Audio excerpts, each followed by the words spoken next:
ദൈവനാമത്തിന് നന്ദിയോടെ സ്തോത്രം ചെയ്യുന്നു, സ്തുതിക്കുന്നു. നമ്മുടെ ഈ ക്വാർട്ടറിലെ 6ാമത്തെ ആഴ്ച പഠിക്കുന്ന ശാബത്ത് സ്കൂൾ പാഠപഠനമാണ് ഇന്നിപ്പോൾ നമുക്ക് പഠിക്കുവാനുള്ളത്. ഈ ക്വാർട്ടറിൽ ആദ്യം മുതൽ തന്നെ നാം പഠിച്ചുകൊണ്ടിരിക്കുന്ന വിഷയം വൻ പോരാട്ടം, ഗ്രേറ്റ് കോൺട്രവേഴ്സി എന്ന വിഷയത്തെക്കുറിച്ചാണ്.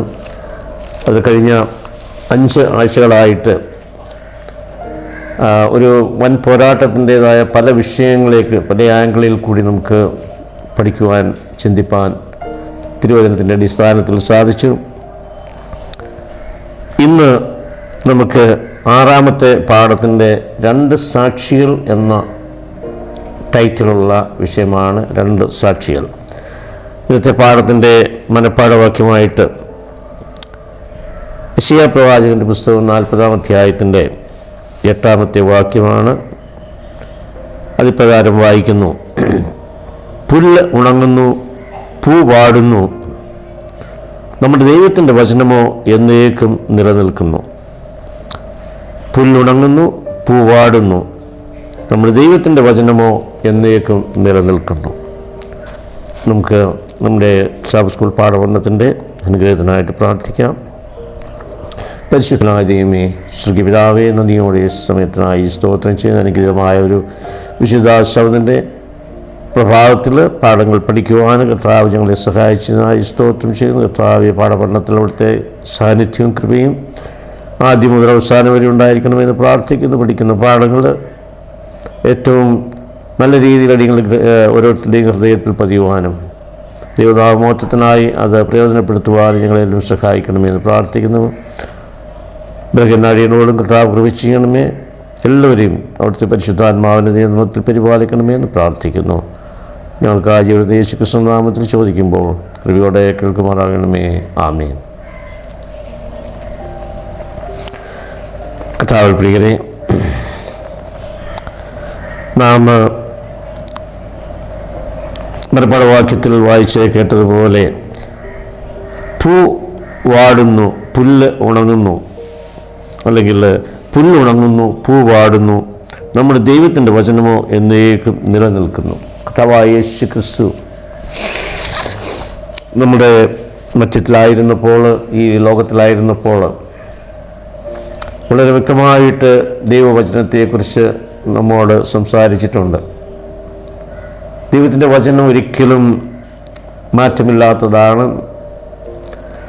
ദൈവം തമ്പുരാൻ കൽപ്പിച്ചത് ഒന്നും തിരിച്ച് എടുത്തിട്ടില്ല. ലോകത്തിൻ്റെ അവസാനം വരെ അതിൻ്റെ വള്ളിയും പുള്ളിയും നിവൃത്തിയാവുകയോളം കർത്താവിൻ ദൈവത്തിൻ്റെ വചനങ്ങൾ എന്നും ഈ ഭൂമുഖത്ത് നിലനിൽക്കും എന്ന് അരുളിച്ചെയ്ത കർത്താവ് ഇവിടെ പറയുന്നു. വീണ്ടും യെശയ്യാ പ്രവാചകൻ കൂടി പറയുന്നത് ദൈവത്തിൻ്റെ വചനമോ എന്നേക്കും നിലനിൽക്കുന്നു. നാം കഴിഞ്ഞ ആഴ്ചയിലെ നമ്മുടെ 5ാമത്തെ പാഠത്തിൽ പഠിച്ച പാഠത്തിലെ എല്ലാ പ്രതിബന്ധങ്ങൾക്കും എതിരായ വിശ്വാസം എന്ന ഭാഗത്തും നാം ചിന്തിച്ചു, ഞാൻ നിന്നോട് പാപം ചെയ്യാതിരിക്കേണ്ടതിന് നിൻ്റെ വചനത്തെ ഹൃദയത്തിൽ സംഗ്രഹിക്കുന്നു. ദൈവത്തിൻ്റെ വചനത്തിൻ്റെ പ്രാധാന്യത്തെക്കുറിച്ച് അത് ഞാൻ കഴിഞ്ഞ ആഴ്ചത്തെ പാഠത്തിൻ്റെ ഒന്ന് ടച്ച് ചെയ്ത് പോകുന്നുവെന്ന് മാത്രമേ ഉള്ളൂ. നമ്മുടെ ജീവിതത്തിൽ ദൈവത്തിൻ്റെ വചനത്തിന് എന്തുമാത്രം ആധികാരികതയും എത്രമാത്രം പ്രാധാന്യമുണ്ട് എന്ന് മനസ്സിലാക്കുന്നതിനോട് ഞാൻ പാപം ചെയ്യാതിരിക്കേണ്ടതിന്, അങ്ങയോട് പാപം ചെയ്യാതിരിക്കേണ്ടതിന് അവിടുത്തെ വചനത്തെ എൻ്റെ ഹൃദയത്തിൽ സംഗ്രഹിക്കുന്നു എന്നാണ് സങ്കീർത്തനക്കാരൻ 119 നമ്മെ ഓർപ്പിക്കുന്നത്. അതിന് 11ാമത്തെ വാക്യം നമ്മുടെ കഴിഞ്ഞ ആഴ്ചയിലെ മനഃപ്പാഠവാക്യമായിരുന്നു. അപ്പോൾ ദൈവത്തിൻ്റെ വചനത്തിൻ്റെ ഒരു മാധുര്യവും അതിൻ്റെ ആധികാരികതയും അതിൻ്റെ അതോറിറ്റിയും എത്ര മാത്രം പ്രാധാന്യം ഉള്ളതാണ് എന്ന് നമുക്ക് മനസ്സിലാക്കുവാനായിട്ട് ദൈവവചനം നമ്മെ ഈ അവസരത്തിൽ പഠിപ്പിക്കുകയാണ്. കഴിഞ്ഞ നാളുകളിൽ നാം പഠിച്ചപ്പോൾ ദൈവവചനത്തിൻ്റെ സാക്ഷീകരണത്തിനായിട്ട് ദൈവത്തിൻ്റെ വചനം ഈ ഭൂമിയിൽ നമ്മളുടെയൊക്കെ മുന്നിൽ എത്തുന്നതിനായിട്ട് നമ്മുടെ ആയിരക്കണക്കിന് രക്തസാക്ഷികൾ ഈ കാലഘട്ടത്തിൻ്റെ സമയം വരെ കാലഘട്ടത്തിൽ വരെയും ഉണ്ടായിട്ടുണ്ട്. അനേകം രക്തസാക്ഷികൾ ദൈവത്തിൻ്റെ വചനത്തെ ഇല്ലായ്മ ചെയ്യുന്നതിനായിട്ട് ഒരു കൂട്ടം ജനം ഉടലെടുത്ത് ഇതിനെ നശിപ്പിക്കുന്നതിനായിട്ട് ശക്തമായി പരിശ്രമിച്ചുകൊണ്ടിരുന്ന ദൈവവചനത്തെ ഇല്ലായ്മ ചെയ്യുന്നതിന് അത് കൈകാര്യം ചെയ്യുന്ന ജനങ്ങളെ, വ്യക്തികളെ നശിപ്പിക്കുക, കൊല്ലുക, അങ്ങനെ രക്തസാക്ഷിത്വം വഹിച്ച അനേകം ജനങ്ങളെക്കുറിച്ച് നമുക്ക് അറിയാം. കർത്താവായ യേശു ക്രിസ്തുവിൻ്റെ ഈ പരസ്യ ശുശ്രൂഷ ഭൂമിയിൽ ഉണ്ടായിരുന്ന കാലം മുതൽ അതിന് ശേഷം, അതായത് AD യുഗത്തിൽ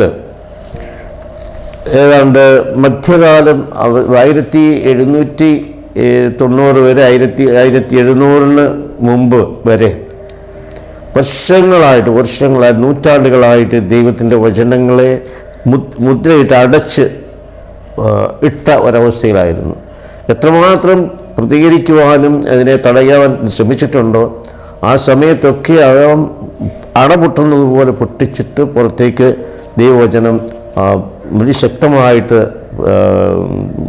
ലോകത്തിലേക്ക് ഇറങ്ങുന്നതായിട്ട്, ലോകത്തിൽ പരസ്യമായിട്ട് വരുന്നതായിട്ട് നമുക്ക് കാണാൻ കഴിയും. എത്രമാത്രം അത് അടച്ചിടുവാൻ നോക്കുന്നു, ആരെയെല്ലാം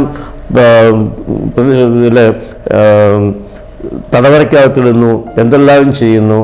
നമുക്കറിയാം, അനേകരെ കൊന്ന് നശിപ്പിച്ചു കളഞ്ഞു. ആ സാഹചര്യം നമുക്കറിയാം. ഞാൻ ഇന്ന് പാഠത്തിൻ്റെ വിഷയം അല്ലെങ്കിൽ പോലും അങ്ങനെ ദൈവത്തിൻ്റെ മാറ്റമില്ലാത്ത വചനം ഈ ഭൂമിയിൽ നിലനിർത്താതിരിക്കുന്നതിന് വേണ്ടി ഇല്ലായ്മ ചെയ്യുന്നതിനായിട്ട് സാത്താൻ അനേക വഴികളാണ് പലരിൽ കൂടിയും സാമ്രാജ്യങ്ങൾ വഴിയും ഒക്കെ നടന്നിട്ടുള്ളത്. ഇവിടെ വായിച്ചു കേട്ടത്, പൂവാടും പുല്ല് ഉണങ്ങും, ദൈവത്തിൻ്റെ വചനമോ എന്നേക്കും നിലനിൽക്കും എന്ന് പറഞ്ഞു. അപ്പോൾ എത്രമാത്രം പ്രതിസന്ധികളെ നേരിട്ടു ഈ ദൈവത്തിൻ്റെ വചനം കാത്തു സൂക്ഷിക്കുന്നതിനായിട്ട് ഓരോ കാലഘട്ടങ്ങളിലും. നമ്മുടെ മധ്യ കാലഘട്ടത്തിൽ ഞാൻ പറഞ്ഞ 1700-കളിൽ ഇങ്ങോട്ട് വരുമ്പോഴേക്ക് ഈ അടച്ചു ഇട്ടിരുന്ന ദൈവവചനം അത് വളരെ ശക്തമായ നിലയിലേക്ക്, വളരെ അതിശക്തമായ നിലയിൽ ലോകത്തിൽ വീണ്ടും വാരി വിതറി വരുന്നത് പോലെയാണ് മുളച്ച് പല ഭാഗങ്ങളിലായിട്ട് വന്നത്. നമുക്ക് കഴിഞ്ഞ ആഴ്ച പഠിച്ച അനേക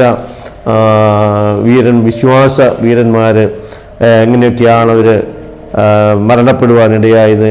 ദൈവത്തിൻ്റെ വചനം പരസ്യമായി അവർ ശുശ്രൂഷിപ്പാൻ തുടങ്ങിയപ്പോഴേക്ക് അവരെയൊക്കെയും കൊല ചെയ്യുക അല്ലെങ്കിൽ കൊല്ലുന്ന അവസ്ഥയുണ്ടായിരുന്നു എന്ന് നമുക്ക് കാണുവാൻ കഴിയും. ഇന്നത്തെ പാഠത്തിൻ്റെ ടൈറ്റിൽ പറഞ്ഞിരിക്കുന്നത് 2 സാക്ഷികളെന്നും. ദൈവത്തിൻ്റെ വചനം അനേകം നാളുകളായിട്ട് വിച്ഛേദിക്കപ്പെട്ടിരുന്നു. ദൈവവചനം സംശയിക്കപ്പെട്ട ഒരു മേഖലയായിരുന്നു. നിരാകരിക്കപ്പെട്ടു, അത് ചങ്ങലക്കിടപ്പെട്ടു. പൊതുസ്ഥലങ്ങളിൽ ദൈവവചനം അഗ്നിക്ക് ഇരയാക്കപ്പെട്ടു. കീറി മുറിച്ച് തുണ്ടുകളാക്കി നശിപ്പിച്ചു കളഞ്ഞു. ദൈവവചനം കൈകാര്യം ചെയ്യുന്ന ദൈവത്തിൻ്റെ ജനത്തെ, വിശ്വാസ സമൂഹത്തെ പരിഹസിച്ചു, അവരെ തടവിലാക്കി, അവർക്ക് രക്തസാക്ഷിത്വം വരിക്കേണ്ടി വന്നു. പക്ഷേ ഈ പ്രതിസന്ധികൾക്കിടയിലെല്ലാം ദൈവത്തിൻ്റെ വചനം വിജയം കൈവരിക്കുകയായിരുന്നു. നമ്മുടെ കയ്യിലിരിക്കുന്ന ഈ സത്യവേദ പുസ്തകം ഇന്നിപ്പം 2500-600 ഭാഷകളിൽ ലോകത്തിൻ്റെ എല്ലാ ഭാഗത്തും, ലോകത്തിൻ്റെ വിവിധ ഭാഗങ്ങളിൽ എത്രമാത്രം രാജ്യങ്ങളിൽ ഭാഷ, ഒരു രാജ്യത്ത് തന്നെ നമ്മുടെ ഇന്ത്യയിൽ തന്നെ നോക്കുക, എത്ര ഭാഷയിലാണ് ഈ വേദപുസ്തകം, സത്യവേദപുസ്തകം പരിഭാഷപ്പെടുത്തി ഓരോരുത്തരുടെ കയ്യിലുണ്ട്. പണ്ട് നമ്മളുടെയൊക്കെ കയ്യിൽ ഒരു വീട്ടിൽ ഒരു വേദപുസ്തകം ഉണ്ടെങ്കിൽ നമ്മൾ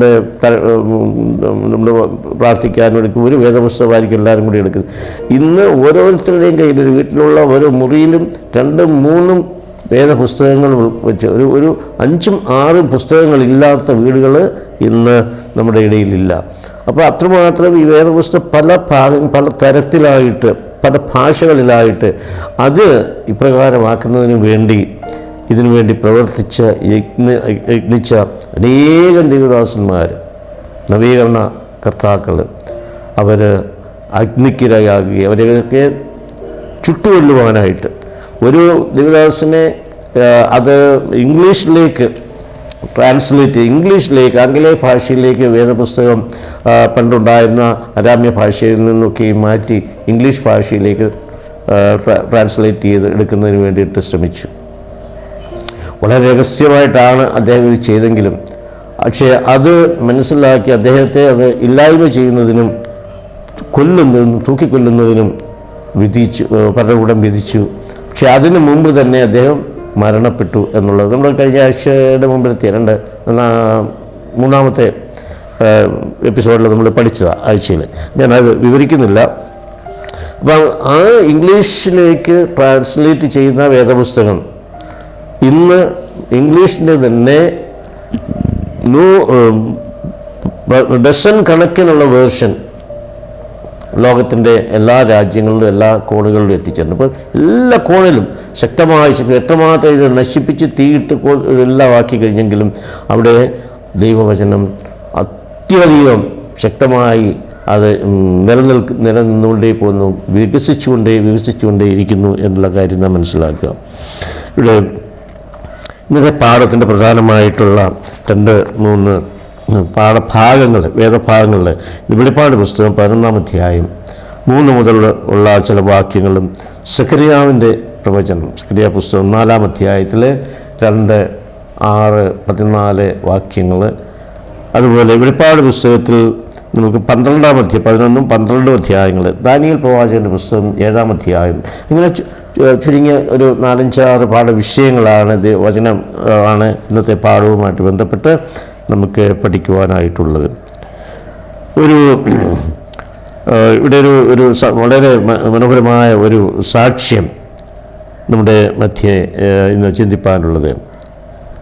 വില്യം ടിൻഡേൽ എന്ന് പറയുന്ന ഒരു കർത്താവിലെ ദാസകൻ, അഭിഷിക്തനായ ഒരു മനുഷ്യൻ, അദ്ദേഹം പറയുന്നത് മധ്യകാല സഭയിലെ ബൈബിൾ വിശ്വസിക്കുന്ന വിശ്വസ്തരായ ക്രിസ്ത്യാനികളെ പീഡിപ്പിച്ചു, എന്നിട്ടും ദൈവവചനം അന്ധകാരത്തെ പ്രകാശിപ്പിച്ചുകൊണ്ടേയിരുന്നു.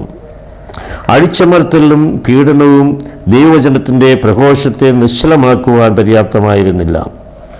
ഒരു ഇംഗ്ലീഷ് ബൈബിൾ വിവർത്തകനായ വില്യം ടിൻഡേൽ തൻ്റെ വിശ്വാസം കാരണം അദ്ദേഹത്തിനെ വിചാരണ ചെയ്യപ്പെട്ടു, കേസിൽ കുടുക്കി കോടതിയിൽ അദ്ദേഹത്തെ വിചാരണയ്ക്ക് ഇടയാക്കപ്പെട്ടു. ദൈവവചനം പ്രചരിപ്പിക്കുന്നതിൽ ഏറ്റവും കൂടുതൽ സഹായിച്ചത് എന്താണ് എന്ന് ജഡ്ജി അദ്ദേഹത്തിൻ്റെ വിചാരണയ്ക്കിടയിൽ ചോദിച്ചു. അതായത് വലിയ ദേശദ്രോഹ കുറ്റമാണ് ഈ ബൈബിൾ പ്രചരിപ്പിക്കുക, ട്രാൻസ്ലേറ്റ് ചെയ്ത് മറ്റ് ഭാഷകളിലേക്കൊക്കെ മാറ്റിയതൊക്കെ വലിയ കുറ്റമായിട്ടാണ്, ദേശദ്രോഹ കുറ്റമായിട്ടായിരുന്നു ആ കാലത്ത്. അപ്പോൾ കോടതിയിൽ ഇദ്ദേഹത്തോട് ചോദിച്ചപ്പോൾ അദ്ദേഹം വില്യം ടിൻഡേൽ മറുപടി പറഞ്ഞത് എന്താണെന്നറിയാമോ? അദ്ദേഹം പറഞ്ഞു, ഡർഹോമിലെ ബിഷപ്പ് ആണ് എന്നെ ഇത്രയും വേദപുസ്തകത്തെക്കുറിച്ച് ആധികാരികമായി പഠിക്കുവാനും ഇതിനെ എഴുതുവാനും ഒക്കെയും ഇതിനെ കൂടുതലായിട്ട് എന്നെ പ്രചോദിപ്പിച്ച സംഭവം എന്ന് പറഞ്ഞാൽ ബിഷപ്പ് ഡർഫോളിലെ ബിഷപ്പാണ് എന്ന് കോടതിയിൽ പറഞ്ഞു. അപ്പോൾ ജഡ്ജ് അത് കേട്ട് ഒരു ഞെട്ടിയിട്ടത്, ഡർഹോമിലെ ബിഷപ്പ് ആണോ നിന്നെ വേദപുസ്തകം ഇത്രമാത്രം എഴുതുവാൻ പ്രേരിപ്പിച്ചത്, നിനക്ക് സപ്പോർട്ട് ചെയ്തത് എന്നുള്ള രീതിയിലായിരുന്നു അദ്ദേഹത്തിൻ്റെ ചിന്ത പോയത്. പക്ഷെ അതിന് മറുപടിയായിട്ട് വില്യം ടിൻഡേൽ പറഞ്ഞത് എന്താണെന്നറിയാമോ? തൻ്റെ ഇംഗ്ലീഷ് ഭാഷ പരിഭാഷപ്പെടുത്തി കോപ്പികൾ പ്രിൻ്റ് ചെയ്യുവാൻ ഇങ്ങനെ ശ്രമിച്ചിരുന്ന സമയത്ത് ഇത് പരസ്യമായിട്ട് മറ്റാളുകളുടെ ഒന്നും കയ്യിൽ എത്തപ്പെടാതിരിക്കുന്നതിന് എന്ന് പറഞ്ഞാൽ ഈ പരസ്യം ചെയ്തിരിക്കുന്ന കോപ്പികൾ അല്ലെങ്കിൽ പ്രിൻ്റ് ചെയ്യപ്പെട്ട കോപ്പികൾ മറ്റുള്ള ഒരു വ്യക്തിയുടെ കയ്യിലേക്ക് ചെന്ന് എത്തപ്പെടാതിരിക്കുന്നതിനായിട്ട് ലംസമായിട്ട് നിനക്ക് എത്ര പുസ്തകം നീ അച്ചടിച്ചിട്ടുണ്ടോ ആ പുസ്തകമെല്ലാം ഞാനിങ്ങ് എടുക്കുകയാണെന്ന് പറഞ്ഞിട്ട് ആ ബിഷപ്പ് ആ ബുക്കുകൾ മുഴുവനും കൂടെ ഒന്നിച്ച് വില പറഞ്ഞു. അതിൻ്റെ യഥാർത്ഥ വിലയേക്കാൾ അതിൻ്റെ ഇരട്ടി വില കൊടുത്തിട്ടാണ് മുഴുവൻ കോപ്പികളും വാങ്ങി കയ്യിൽ ഒരു പുസ്തകം പോലും ഇല്ലാതാക്കുന്നതിന് വേണ്ടി ശ്രമിച്ചു എന്നാണ്. അപ്പോൾ ഇദ്ദേഹം വില്യം ടിൻഡൽ പറഞ്ഞത്, കോടതിയിൽ പറഞ്ഞ കാര്യമാണ്, അദ്ദേഹം എനിക്ക് 10 പുസ്തകം എൻ്റെ കയ്യിൽ ഉണ്ടായിരുന്നെങ്കിൽ, അല്ലെങ്കിൽ 100 പുസ്തകത്തിനാണ് എൻ്റെ കയ്യിൽ ഉണ്ടായിരുന്നെങ്കിൽ, എനിക്ക് 1000 പുസ്തകങ്ങൾ വീണ്ടും പ്രിൻ്റ് ചെയ്യിക്കുവാനും പരസ്യപ്പെടുത്തുവാനുമായിട്ടുള്ള അത്രയും തുക എനിക്ക് ഈ ബിഷപ്പിൽ നിന്ന് കിട്ടി. അതാണ് എനിക്ക് ഇത്രമാത്രം വീണ്ടും ചെയ്യുവാനായിട്ട് സാധിച്ചു. അപ്പോൾ ആ ബിഷപ്പ് അത്രയും വാങ്ങി എനിക്ക് സമ്പത്തില്ലാതെ കുറച്ച് മാത്രം ചെയ്തുകൊണ്ടിരിക്കുന്നത് ശക്തമായ നിലയിൽ എനിക്ക് ഇത് കോപ്പികൾ പ്രിൻ്റ് ചെയ്യുവാൻ പെട്ടെന്ന് എനിക്ക് സാധിച്ചു എന്നുള്ളതാണ് ഇവിടെ പറയുന്നത്. ബൈബിൾ വാങ്ങി ഇത്രയും വലിയ വിലയ്ക്ക് അദ്ദേഹം വാങ്ങി അത് മുഴുവൻ കത്തിച്ചു കളയാൻ വേണ്ടിയായിരുന്നു. ശ്രദ്ധിക്കുക, ആ സാത്താൻ ചിന്ത പോകുന്നത്, ഇച്ഛ പോകുന്നത് നാം ശ്രദ്ധിക്കണം. ഈ ദൈവത്തിൻ്റെ വചനം ദൈവത്തെ പോലും ഇല്ലാതാക്കാൻ വേണ്ടി, അവിടെ സ്വർഗത്തിലെ പരീക്ഷകൾ നമ്മളറിയാം, ഞാൻ ഓരോന്നൊറ്റയ്ക്ക് പോകുന്നില്ല. കർത്താവായ യേശു ക്രിസ്തു ജനനത്തെക്കുറിച്ച് നമുക്കറിയാം. കർത്താവ് ജനിച്ചപ്പോൾ തന്നെ കർത്താവിനെ ഇല്ലായ്മ ചെയ്യുന്നതിനായിട്ട് ദുഷ്ടശക്തികൾ ശ്രമിക്കുന്നതായിട്ട് നമുക്കറിയാം. അത് കഴിഞ്ഞിട്ട് പരസ്യ ശുശ്രൂഷയുടെ തുടക്കത്തിൽ തന്നെ സാത്താൻ കർത്താവിനെ പരീക്ഷിക്കുന്നതായിട്ട് നമുക്ക് കാണുന്നുണ്ടെങ്കിൽ പല തരത്തിൽ ദൈവത്തെ പരീക്ഷിക്കുവാനായിട്ട് ശ്രമിച്ചു. ദൈവത്തിൻ്റെ സൃഷ്ടിയെ പരീക്ഷിച്ച് ദൈവത്തിൻ്റെ സൃഷ്ടിയെ, മനുഷ്യവർഗത്തെ അകറ്റുവാനായിട്ട് ശ്രമിച്ചതായിട്ട് നമുക്ക് അറിയാം. ഇത്രയൊക്കെ ചെയ്തു. അപ്പം ഇവിടെ ബിഷപ്പ് പറഞ്ഞത്, ബിഷപ്പിൻ്റെ ഈ പ്രവൃത്തിയോട് പറഞ്ഞത്, എനിക്ക് ചെയ്യാൻ പറ്റാവുന്നതിലധികമായ രീതിയിൽ ഇതെല്ലാം വാങ്ങിച്ച് ചുട്ടുകളയുകയായിരുന്നു. ബിഷപ്പ് ഈ ബൈബിൾ മുഴുവനും ഇദ്ദേഹത്തിന് മേൽ വാങ്ങിച്ച് അതെല്ലാം ചുട്ടുകളയുന്നതിനായിട്ട് അദ്ദേഹം അതെല്ലാം വാങ്ങി. പക്ഷേ ആ വാങ്ങലിലൂടെയും അത്രയും കത്തിക്കലിലൂടെയും എനിക്ക് ലഭിച്ചത് ബൈബിളുകൾ അതിൻ്റെ 10 മടങ്ങ് അച്ചടിക്കുവാനുള്ള പണം ലഭിച്ചു. അതാണ് എന്ന് പറഞ്ഞു. അപ്പം ഇതുകൊണ്ടാണ് ദൈവത്തിൻ്റെ വചനം മാറ്റമില്ലാത്തതും അതിന് അവസാനമില്ലാത്തതുമാണ് എന്ന മനഃപ്പാഠവാക്യത്തിൽ നമ്മൾ എന്നേക്കും നിലനിൽക്കും. ആര് ശ്രമിച്ചാലും എങ്ങനെ ശ്രമിച്ചാലും ദൈവവചനത്തെ ഇല്ലായ്മ ഈ ഭൂമുഖത്ത് നിന്ന് ചെയ്യുവാൻ സാധ്യമല്ല എന്നുള്ള, എത്ര പിശാച് ആരിൽ കൂടിയായാൽ ശ്രമിച്ചാലും ദൈവത്തിൻ്റെ മാറ്റമില്ലാത്ത വചനം അന്ത്യം വരെ നിലനിൽക്കും എന്നുള്ള ഒരു വലിയ സത്യമാണ് ഈ ആഴ്ചയിൽ നാം തുടർന്ന് പഠിക്കേണ്ടത്.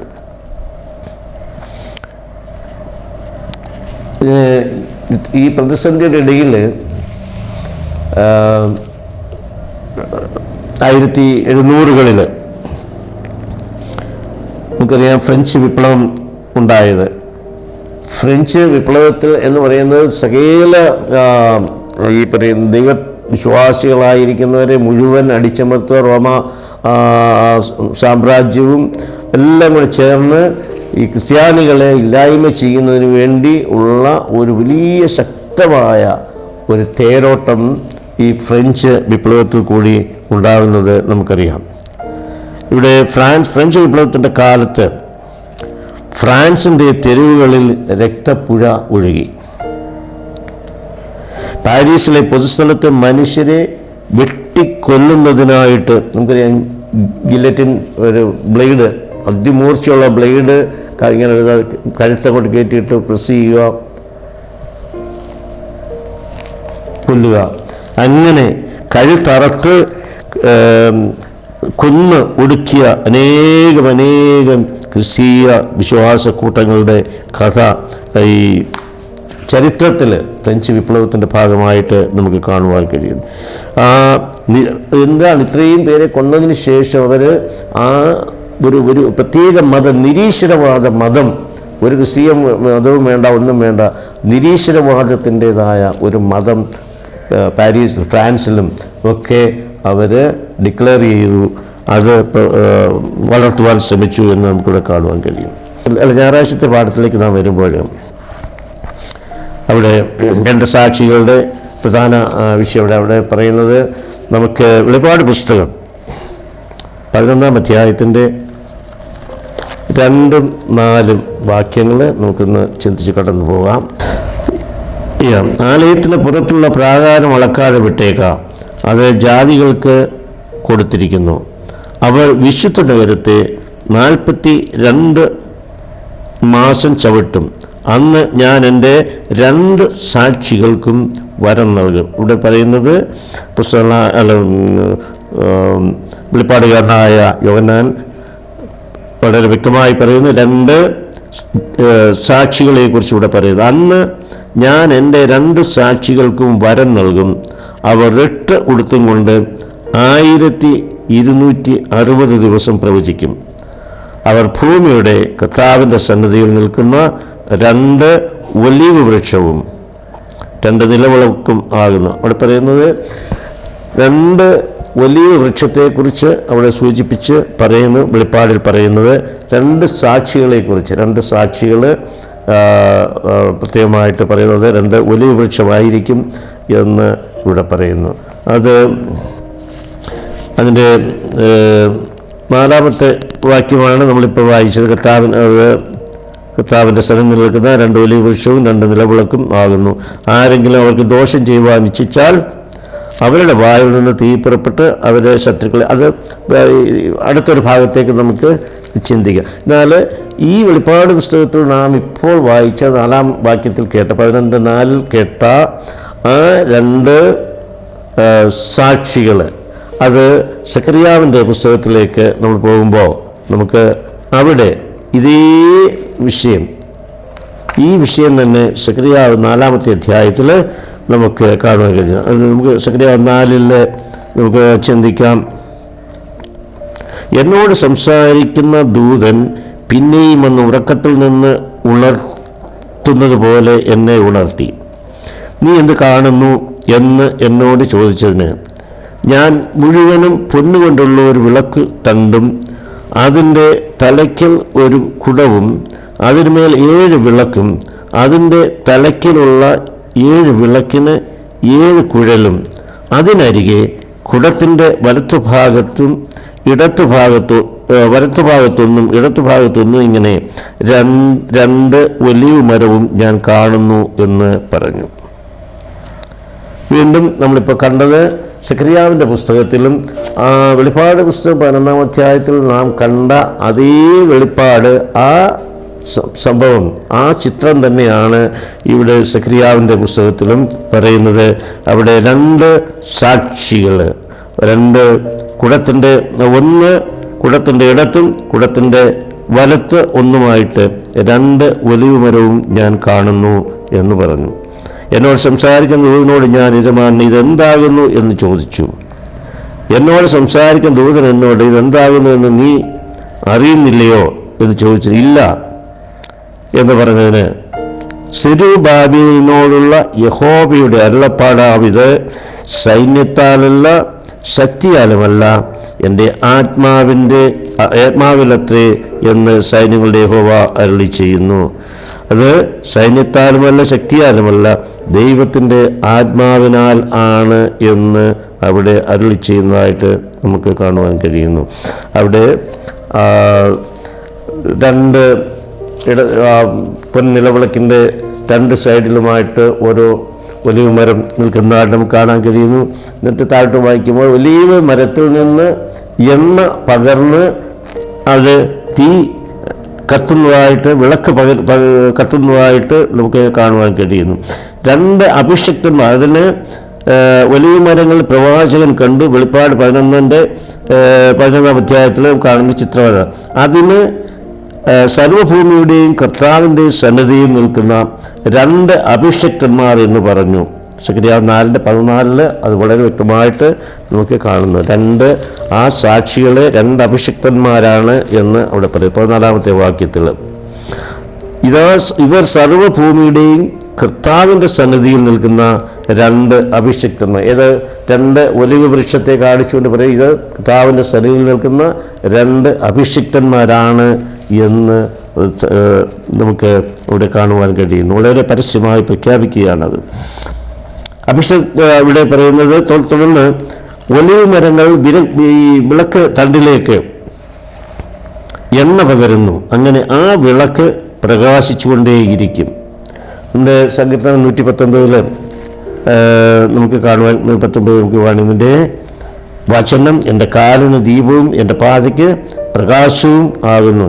ഈ എണ്ണ പരിശുദ്ധാത്മാവാകുന്ന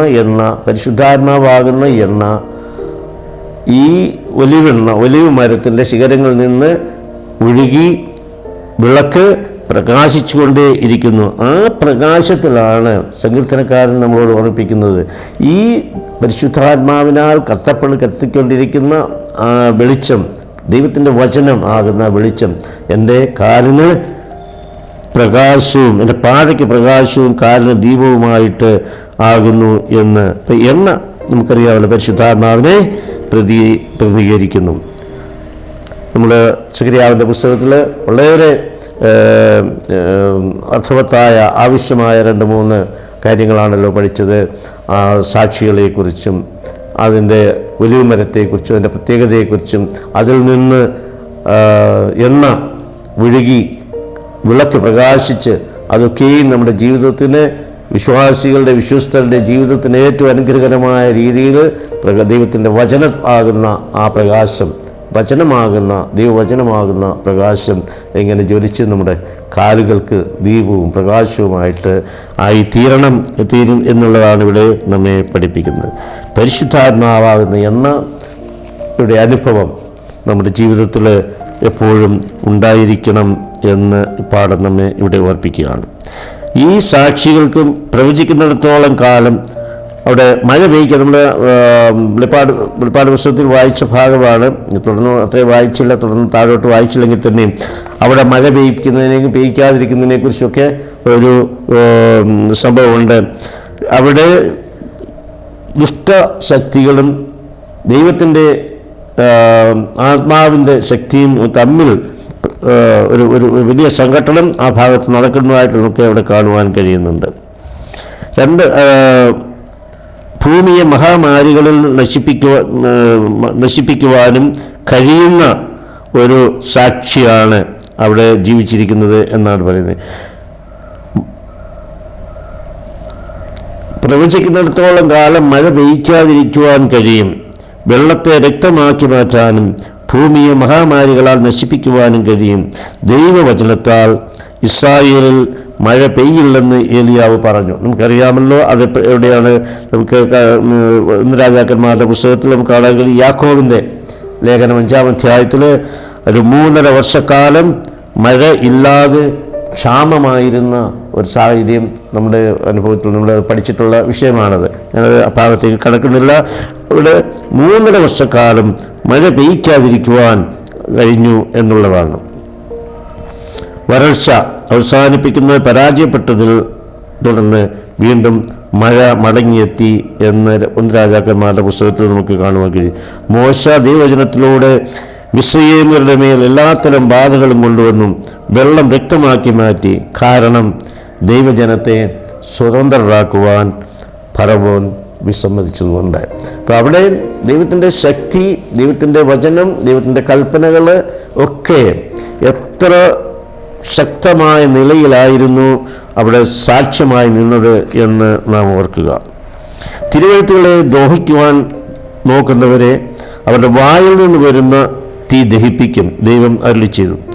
അതുകൊണ്ട് സൈന്യങ്ങളുടെ ദൈവമായ യഹോവ ഇപ്രകാരം അരുളി ചെയ്യുന്നു, നിങ്ങൾ ഈ വാക്ക് പറഞ്ഞതുകൊണ്ട് ഇതാ ഞാൻ നിൻ്റെ വായിൽ എൻ്റെ വചനങ്ങളെ തീയും ഈ ജനത്തെ വിറകും ആക്കും. അത് ശ്രദ്ധിച്ച് മനസ്സിലാക്കണം. എൻ്റെ വചനത്തെ തീയാക്കുകയും ഈ ജനത്തെ വിറകുമാകും. തീയും വിറകും തമ്മിലുള്ള ബന്ധം ഞാൻ പറയാതെ തന്നെ എല്ലാവർക്കും അറിയാമല്ലോ. പരിശുദ്ധാത്മാവിൻ്റേതായ ഓയിൽ, എണ്ണ ഒഴുകി അവിടെ വിളക്ക് പ്രകാശിക്കുന്ന ഒരു ഭാഗത്ത്, ഇവിടെ വചനമായ തീയ് ജനത്തെ വിറകും ആക്കും എന്ന് യിരെമ്യാ പ്രവാചകന്റെ പുസ്തകത്തിൽ എഴുതി. ദൈവവചനം നിരസിക്കുന്ന എല്ലാവരുടെയും മേൽ ന്യായവിധി ഉണ്ടാകും എന്നുള്ളതാണ് ആ അരുളപ്പാടിൻ്റെ അർത്ഥം. അവിടെ പ്രഖ്യാപിക്കുകയാണ്, എൻ്റെ വചനങ്ങളെ തീയായും ഈ ജനത്തെ വിറകുമാക്കും. ദൈവവചനം നിരസിക്കുന്ന എല്ലാവരുടെയും മേൽ ന്യായവിധി പ്രഖ്യാപിക്കുന്നു. അവൻ്റെ വചനം വായിൽ തീ പോലെയാണ്, ദൈവത്തിൻ്റെ വചനം തീ പോലെയാണ് എന്ന് പറയുന്നു. യോഹന്നാന്റെ പുസ്തകം 5-ാം അധ്യായത്തിൽ പഴയ നിയമ തിരുവെഴുത്തുകളെക്കുറിച്ചൊക്കെ ഇവിടെ സാക്ഷ്യം പറയുന്നുണ്ട്. നമുക്ക് പഴയ നിയമത്തെയും പുതിയ നിയമത്തെയും കുറിച്ചാണ് ഇവിടെ പറയുന്നത്.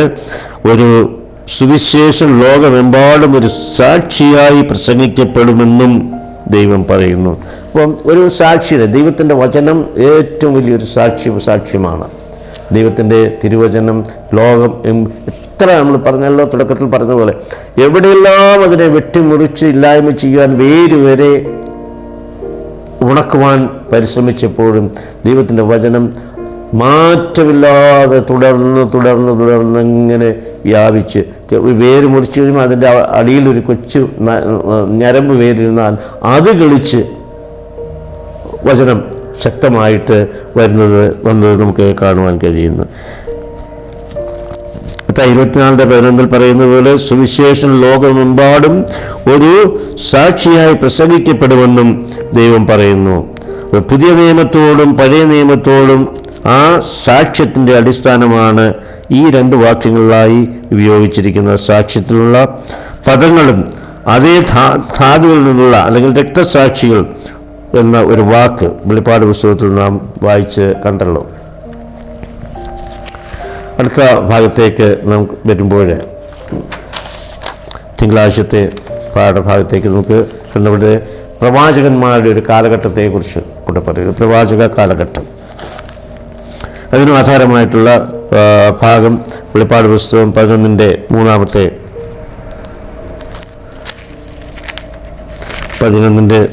വാക്യം നമുക്ക് ചിന്തിച്ചിട്ട് നമ്മൾ വായിച്ചതാണ്. ഒന്നുകൂടെ ചിന്തിച്ചത്, അന്ന് ഞാൻ എൻ്റെ 2 സാക്ഷികൾക്കും വരം നൽകും. അവർ രട്ടുടുത്തും കൊണ്ട് 1260 ദിവസം പ്രവചിക്കും. അവർ ഭൂമിയുടെ കർത്താവിൻ്റെ സന്നിധിയിൽ നിൽക്കുന്ന 2 ഒലിവൃക്ഷവും 2 നിലവിളക്കും ആകുന്നു. നമ്മൾ ആദ്യ തുടക്കത്തിൽ അത് ചിന്തിച്ചതാണ് ആ ഭാഗം. എങ്കിലും ഇവിടെ ഒരു കാര്യം കൂടെ എടുത്തു പറയുവാൻ ഉള്ളത്, അവർ ഭൂമിയുടെ കർത്താവിൻ്റെ സന്നിധിയിൽ നിലനിൽക്കുന്ന 2 ഒലിവൃക്ഷം ആയിരിക്കും. അതിനു മുമ്പ് ഞാൻ വായിച്ചല്ലോ, അവർക്ക് എൻ്റെ 2 സാക്ഷികൾക്കും വരം നൽകും അന്ന്.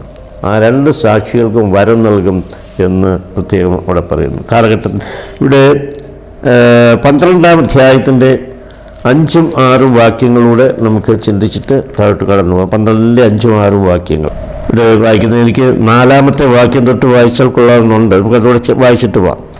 വെളിപ്പാട് പുസ്തകം 12-ാം അധ്യായത്തിൻ്റെ 4 മുതൽ മഹാസർപ്പത്തെക്കുറിച്ചും അവിടെ സമുദ്രത്തിൽ കയറി വന്ന സ്ത്രീയെക്കുറിച്ചൊക്കെയാണ് അവിടെ പറയുന്നത്. അവിടെ 4-ാം വാക്യത്തിൽ പറയുന്നത്, ആകാശത്തിലെ നക്ഷത്രങ്ങൾ 3-1 വലിച്ചു കൂട്ടി ഭൂമിയിലേക്ക് എറിഞ്ഞു കളഞ്ഞു. പ്രസവിപ്പാറായ സ്ത്രീ പ്രസവിച്ച ഉടനെ കുട്ടിയെ തിന്നുകളവാൻ മഹാസർപ്പം അവളുടെ മുമ്പിൽ നിന്നു. 5-ാമത്തെ വാക്യം പറഞ്ഞു, അവൾ സകല ജാതികളെയും ഇരുമ്പ് കോൽ കൊണ്ട് മേയ്പ്പാനുള്ള ഒരു ആൺകുട്ടിയെ പ്രസവിച്ചു. കുട്ടി ദൈവത്തിൻ്റെ അടുക്കലേക്കും അവൻ്റെ സിംഹാസനത്തിലേക്കും പെട്ടെന്ന് എടുക്കപ്പെട്ടു. സ്ത്രീ മരുഭൂമിയിലേക്ക് ഓടിപ്പോയി. അവിടെ അവളെ 1260 ദിവസം പോറ്റേണ്ടതിന് ദൈവം ഒരുക്കിയ സ്ഥലം അവൾക്കുണ്ട്. ഒരു വലിയ പ്രതിസന്ധിയുടേതായ സാഹചര്യമാണ് നാം അവിടെ കണ്ടത്. അവിടെ ദൈവത്തിൻ്റെ അധികാരം അല്ലെങ്കിൽ ദൈവത്തിൻ്റെ ജനനം അതൊക്കെയാണ് കർത്താവായ യേശു ക്രിസ്തുവിൻ്റെ വരവിനെക്കുറിച്ചും ഈ ഭൂമിയിൽ വരുന്നതിനെക്കുറിച്ചൊക്കെ വളരെ വ്യക്തമായിട്ട് കാണിക്കുന്ന ഒരു ചിത്രമാണ് നമുക്കവിടെ കാണുവാൻ കഴിയുന്നത്. ആ ജനനത്തെ തന്നെ ഇല്ലാതാക്കുന്നതിന് സാത്താൻ അവിടെ ശ്രമിക്കുന്നു. ആ ഭാഗമാണ് 12-ാമത്തെ അധ്യായത്തിൻ്റെ 1 മുതലുള്ള വാക്യങ്ങൾ നമുക്ക് വായിക്കുമ്പോൾ നമുക്ക് മനസ്സിലാകാം. അവിടെ ആ സ്ത്രീ മരുഭൂമിയിലേക്ക് സ്ത്രീ സംരക്ഷിക്കും. സ്ത്രീയായ സഭ, ദൈവത്തിൻ്റെ സഭയാണ്, അത് സംരക്ഷിക്കപ്പെടുന്ന ഒരു സാഹചര്യത്തെ നമുക്ക് കാണുവാൻ കഴിയുന്നു. കുട്ടി പെട്ടെന്ന് നാശം സംഭവിക്കാതെ പെട്ടെന്ന് അവിടുന്ന് മാറ്റപ്പെട്ടു എന്നാണ് നമുക്കിവിടെ കാണുവാൻ കഴിയുന്നത്. 1260 വർഷക്കാലം ത്തിൻ്റെ ഒരു പ്രവചനമാണ് ഇവിടെ നമുക്ക് കാണുവാൻ കഴിയുന്നത്. അവിടെ 2 സാക്ഷികൾ രട്ടെടുത്തു 1260 ദിവസം പ്രവചിക്കും. ഇത് ദൈവത്തിൻ്റെ ശത്രുക്കൾ 1260 ദിവസം ദൈവത്തിൻ്റെ സത്യത്തെ ചവിട്ടുന്നു. ഇവിടെ പറയുന്നത് ഒരു വർഷത്തെ ഒരു ദിവസം ഒരു വർഷമായിട്ട് കണക്കാക്കുന്നു. അപ്പോൾ ഇത് 1260 ദിവസം എന്ന് പറയുന്നത് 1260 വർഷമാണ്. ഈ 1200 വർഷം കാലഘട്ടമാണ് ദൈവവചനം ഏറ്റവും അധികമായിട്ട് നശിപ്പിക്കപ്പെടുവാനും ചവിട്ടിത്തേക്കുവാനും ഇല്ലായ്മ ചെയ്യുവാനും ദൈവവചനത്തെ ഈ ഭൂമുഖത്ത് നിന്ന് മാറ്റുവാനായിട്ട് ശ്രമിച്ച ഒരു വലിയ കാലഘട്ടമാണ്. അതിനെയാണ് ആ പ്രവചന കാലഘട്ടമാണ് ഒരു സംവത്സരം 2 അരക്കാലം, ഒരു കാലം, ഇരുകാലം, അരക്കാലം എന്ന് പറയുന്നത്. അപ്പം അവിടെ പറയുന്നുണ്ട്, അതിൻ്റെ കണക്കിവിടെ പറഞ്ഞിട്ടുണ്ട്. ശത്രുക്കൾ 1260 ദിവസം ദൈവത്തിൻ്റെ സത്യത്തെ ചവിട്ടി മെതിച്ച് ഇല്ലായ്മ ചെയ്യുവാനായിട്ട് ശ്രമിക്കും എന്നുള്ളതായിരുന്നു. പക്ഷെ അത് ശ്രമിച്ചു നമുക്കറിയാമല്ലോ. ഈ പഴയ നിയമങ്ങളും പുതിയ നിയമ പുസ്തകങ്ങളുടെയൊക്കെയും കാലം ഇത് പുതിയ നിയമ പുസ്തകങ്ങൾ ആദ്യം പഴയ നിയമ പുസ്തകങ്ങളായിരുന്നല്ലോ. അതിൽ നിന്ന് പുതിയത് വന്നപ്പോഴും ആ പഴയ നിയമത്തിലുള്ള ഒന്നും മാറ്റുന്നില്ല, എല്ലാം അപ്രകാരം തന്നെ നിലനിർത്തിക്കൊണ്ടാണ് അതിൻ്റെ അടിസ്ഥാനത്തിന്മേലാണ് ബാക്കിയെല്ലാം എഴുതിയിരിക്കുന്നത് എന്ന് നമുക്ക് അറിയുക. ഇവിടെ വെളിപ്പാട് പുസ്തകം 12-ാം അധ്യായത്തിൻ്റെ 6-ാമത്തെ വാക്യം നമുക്ക് ഒന്നുകൂടെ ചിന്തിച്ചു പോകാം. ആ സ്ത്രീ മരുഭൂമിയിലേക്ക് ഓടിപ്പോയി. അവിടെ 1260 ദിവസം പോറ്റേണ്ടതിന് ദൈവം ഒരുക്കിയ ഒരു സ്ഥലം അവൾക്കുണ്ടായിരുന്നു. അത് ഈ 1260 വർഷത്തിൻ്റെ പ്രവചനത്തെക്കുറിച്ചുള്ള പ്രോഫസിയാണ് ഇവിടെ പറഞ്ഞിരിക്കുന്നത്. ദൈവജനത്തിന് 1260 വർഷക്കാലത്തെ പീഡനത്തെക്കുറിച്ച് പറയുന്നു. 12-14 അതുകൂടെ ചേർത്ത് നമുക്ക് വായിച്ചു തുടങ്ങാം. അപ്പോൾ സ്ത്രീക്ക് മരുഭൂമിയിൽ തൻ്റെ സ്ഥലത്തേക്ക് പറന്നു പോകേണ്ടതിന് വലിയ കഴുകിൻ്റെ 2 ചിറക് ലഭിച്ചു. അവിടെ അവളെ സർപ്പത്തോട് അകലെ ഒരു കാലവും ഇരുകാലവും അരക്കാലവും പോറ്റി രക്ഷിച്ചു. എന്ന് പറഞ്ഞാൽ ഒരു കാലം, ഇരുകാലം, അരക്കാലം എന്ന് പറയുന്നത് 1260 ദിവസമാണ്. അല്ലെങ്കിൽ 3.5 വർഷക്കാലം 1260 ദിവസം എന്ന് പറയുന്നു. അതാണ് 1200 വർഷക്കാലമായി ഇരുണ്ട കാലഘട്ടം ദൈവസഭയെ സംബന്ധിച്ചോ ദൈവവചനത്തെ സംബന്ധിച്ചോ ആയിരുന്നു. ഏറ്റവും അധികം പീഡനങ്ങളും ഒക്കെ നടന്ന് ജനത്തെ മുഴുവൻ ഇല്ലായ്മ എല്ലാം ശിഥിലമാക്കി കളഞ്ഞു. അവിടെയും ഇവിടെയെല്ലാം ഓടി നടന്ന് ഓരോരുത്തർ രക്ഷപ്പെട്ട കാലഘട്ടമായിരുന്നു ഈ 1260 വർഷക്കാലം, മധ്യകാലത്തിൻ്റെ അവസാനം വരെ. അതിനുശേഷമാണല്ലോ 1700-കളിൽ ഫ്രഞ്ച് വിപ്ലവം നടന്നെന്ന് ഞാൻ പറഞ്ഞല്ലോ.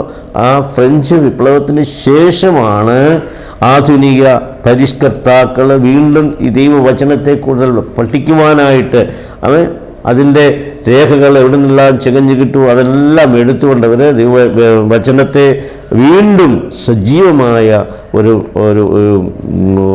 ചർച്ചയാക്കിക്കൊണ്ട് ജീവനുള്ള അവസ്ഥയിലേക്ക് വീണ്ടും കൊണ്ടുവരുന്നതായിട്ട് നമുക്കിവിടെ കാണുവാൻ കഴിയുന്നുണ്ട്. പിന്നെ ഇവിടെ പറയുന്ന തിരുവെഴുത്തുകളുടെ അധികാരം അവഗണിക്കപ്പെടുമ്പോൾ പകരം മറ്റ് മാനുഷികമായ അധികാരങ്ങൾ ഉയർന്നു വരുന്നു.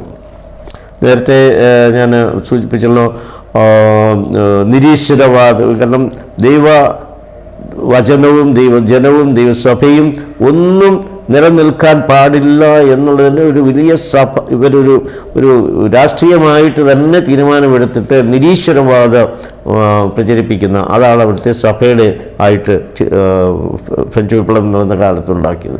അപ്പോൾ അവിടെ ഒരു തരത്തിലും നിലനിൽക്കുവാൻ കഴിയാത്ത വിധത്തിൽ പൂട്ടി നമ്മളെ കെട്ടിപ്പൂട്ടിയിട്ടിരിക്കുന്ന അവസ്ഥയിലേക്ക് കൊണ്ടുവന്ന ഒരു സമയമുണ്ടായിരുന്നു. AD 536 മുതൽ AD 1798 വരെ ഉള്ള കാലഘട്ടത്തിലാണ് നമ്മൾ ഈ പഠിച്ചുകൊണ്ടിരിക്കുന്ന ഈ കാര്യങ്ങൾ നടന്നതല്ല. അവിടെയാണ് ഫ്രഞ്ച് വിപ്ലവം നടക്കുന്നതും അവിടെ ശേഷം അവിടുത്തെ ബിഷപ്പ് മാർപ്പാപ്പായെ പിടിച്ച് തടവിലാക്കി അവസാനം മാർപ്പാപ്പ തടവിൽ തന്നെ മരിക്കുന്ന ഒരു സാഹചര്യം ഉണ്ടായി എന്ന് നമുക്കിവിടെ കാണുവാൻ കഴിയുന്നുണ്ട്.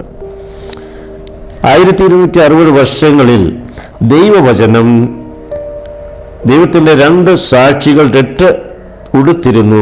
അവരുടെ സത്യങ്ങൾ പാരമ്പര്യത്തിൻ്റെയും ആചാരത്തിൻ്റെയും ഒരു വലിയ കൂമ്പാരത്തിൽ മറഞ്ഞിരുന്നു. ഈ 2 സാക്ഷികളും അപ്പോഴും പ്രവചിച്ചുകൊണ്ടിരുന്നു. ബൈബിൾ അപ്പോഴും സംസാരിച്ചുകൊണ്ടിരുന്നു.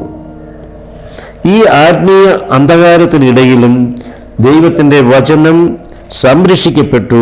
ദൈവവചനത്തെ നെഞ്ചിലേറ്റിയവർ ആയിരങ്ങൾ, പതിനായിരങ്ങൾ, ലക്ഷങ്ങൾ ലോകത്തിൻ്റെ വിവിധ ഭാഗങ്ങളിൽ ദൈവവചനത്തെ നെഞ്ചിലേറ്റിക്കൊണ്ട് നടന്നു എന്ന് നമുക്ക് കാണുക. എത്ര അതിശയകരമാണ് ദൈവത്തിൻ്റെ കൃപ, ദൈവത്തിൻ്റെ ശക്തി, ദൈവവചനത്തിൻ്റെ പവർ എത്രമാത്രം വലുതാണ് എന്ന് നാം ഒന്ന് ഓർത്ത് നോക്കുക.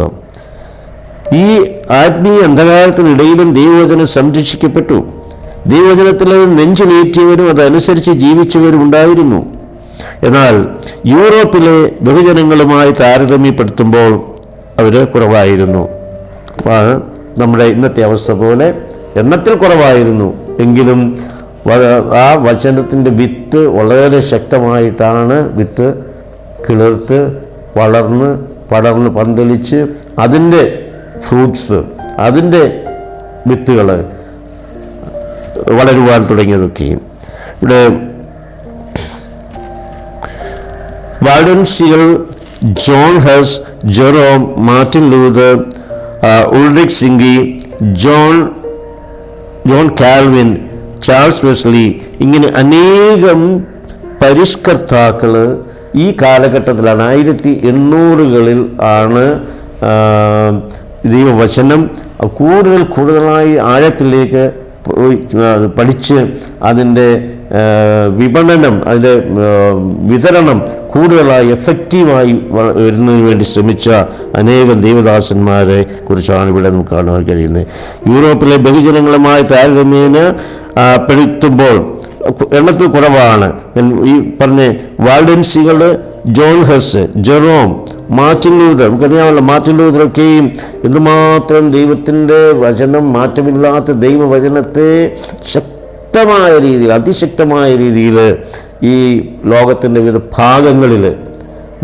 ഭാഗങ്ങളിൽ, അമേരിക്കയിലല്ല, ഇംഗ്ലണ്ടിലല്ല, പിന്നെ നമ്മുടെ ആഫ്രിക്കൻ രാജ്യങ്ങളിലല്ല, എവിടെയൊക്കെ പോകാമോ അവിടെയെല്ലാം നടന്ന് ആയിരങ്ങൾ, പതിനായിരങ്ങൾ, ലക്ഷങ്ങളാണ് മാർട്ടിൻ ലൂതറിൻ്റെയൊക്കെയും പ്രസംഗങ്ങൾ കേൾക്കുവാനായി കടന്നു. അതിൽ ആകർഷകരായി ദൈവത്തെ ഹൃദയത്തിൽ ഉൾക്കൊണ്ടുകൊണ്ട് ഏറ്റെടുത്തുകൊണ്ട് മുന്നോട്ട് പോകുന്ന ജനങ്ങളെ നമുക്കവിടെ കാണുവാൻ കഴിയും. അടുത്ത നമ്മുടെ ചൊവ്വാഴ്ചത്തെ ഭാഗത്തേക്ക് നമുക്ക് കടന്നു വരാം. അവിടെ 2 സാക്ഷികൾ കൊല്ലപ്പെടുന്നതായിട്ട് കാണുന്നു. ഒരുപാട് 11-ന്റെ 7-9 വരെയുള്ള വാക്യങ്ങൾ ആണ് ഇതിൻ്റെ അധികാരി. 7-9 അവർ തങ്ങളുടെ സാക്ഷ്യം തികച്ച ശേഷം ആഴത്തിൽ നിന്ന് കയറിയ മൃഗം അവരോട് പടവെട്ടി അവരെ ജയിച്ചു കൊന്നുകളയും. അവരുടെ കർത്താവ് ക്രൂശിക്കപ്പെട്ടതും ആത്മീയമായി സോദോമെന്നും മിസ്രയീമെന്നും പേരുള്ളതുമായ മഹാനഗരത്തിൻ്റെ വീതിയിൽ അവരുടെ ശവം കിടക്കും. സകല വംശക്കാരും ഗോത്രക്കാരും ഭാഷക്കാരും ജാതിക്കാരും അവരുടെ ശവം 3.5 ദിവസം കാണും. അവരുടെ ശവം കല്ലറയിൽ വെപ്പാൻ സമ്മതിക്കുകയില്ല. ഈ പ്രവാചകന്മാർ ഇരുവരും ഭൂമിയിൽ വസിക്കുന്നവരെ ദണ്ഡിപ്പിച്ചതുകൊണ്ട് ഭൂവാസികൾ അവർക്ക് നിമിത്തം സന്തോഷിച്ച് ആനന്ദിക്കുകയും അന്യോന്യം സമ്മാനം കൊടുത്തയക്കുകയും ചെയ്യും. 3.5 ദിവസം കഴിഞ്ഞ ശേഷം ദൈവത്തിൽ നിന്ന് ജീവശ്വാസം അവരിൽ വന്ന് അവർ കാലൂന്നി നിന്നു. അവരെ കണ്ടവർ ഭയപരവശരായി തീർന്നു. ഇവിടെ കയറി വരുവീനെന്ന് സ്വർഗത്തിൽ നിന്ന് ഒരു മഹാശബ്ദം പറയുന്നത് കേട്ടു എന്ന് നമുക്കിവിടെ കാണുവാൻ കഴിയുന്നു. അപ്പോൾ ഒരു പുതിയ കാൽവയ്പ്, മരണം സംഭവിച്ചിട്ട് അതിൽ നിന്ന് വീണ്ടും അവർ ഉയർത്തെഴുന്നേറ്റ് സ്വർഗത്തിലേക്ക് കയറി ചെല്ലുന്നതായ ഒരു വിളി അവർക്ക് സ്വർഗത്തിൽ നിന്ന് വായിച്ചത്. അവർ മേഘത്തിൽ സ്വർഗത്തിലേക്ക് കയറി, അവരുടെ ശത്രുക്കൾ അവരെ നോക്കിക്കൊണ്ടിരുന്നു. ആ നാഴികയിൽ വലിയൊരു ഭൂകമ്പമുണ്ടായി. നഗരത്തിൽ 10 ഇടിഞ്ഞു വീണു. ഭൂകമ്പത്തിൽ 7000 പേർ മരിച്ചുപോയി. ശേഷിച്ചവർ പരവശരായി സ്വർഗത്തിലെ ദൈവത്തിന് മഹത്വം കൊടുത്തു. വലിയ സംഭവങ്ങളുടെ ഒരു പരമ്പരയാണ് അവിടെ നമുക്ക് കാണുവാൻ കഴിയുന്നത്. വെളിപ്പാടുകാരനായ യോഹന്നാന് വളരെ നല്ല നിലയിൽ വിവരിച്ച് അത് നമ്മളെ കാണിക്കുന്നുണ്ട്. ഫ്രഞ്ച് വിപ്ലവത്തിൻ്റെ അവസാനത്തിൽ ആലങ്കാരികമായി പറഞ്ഞാൽ ദൈവവചനം വീണ്ടും ജീവസുറ്റതായി തീരും. ശക്തമായ ഒരു നവോത്ഥാനമുണ്ടാകും. നല്ല ശക്തമായ രീതിയിൽ, അതിശക്തമായ രീതിയിൽ ദൈവത്തിൻ്റെ വചനം പ്രകാശിക്കും. പിന്നെ ലോകത്തിൻ്റെ എല്ലാ ഭാഗങ്ങളിലും പടർന്ന് പന്തലിക്കുവാനിടയാകും എന്നുള്ളതാണ് ഇവിടെ നമുക്ക് കാണുവാൻ കഴിയുന്നത്. ശക്തമായ നവോത്ഥാനമുണ്ടാക്കും. ഒരിക്കൽ കൂടി ദൈവവചനം രക്ഷയിലേക്ക് ദൈവത്തിൻ്റെ ജീവനുള്ള ശക്തിയായി മാറുന്നത് കണ്ടവരിൽ വലിയ ഭയമുണ്ടാകും. 18-ാം നൂറ്റാണ്ടിൻ്റെ അവസാനത്തിൽ നമ്മളിപ്പം ചിന്തിച്ച ഭാഗമാണ് അവിടേക്ക്.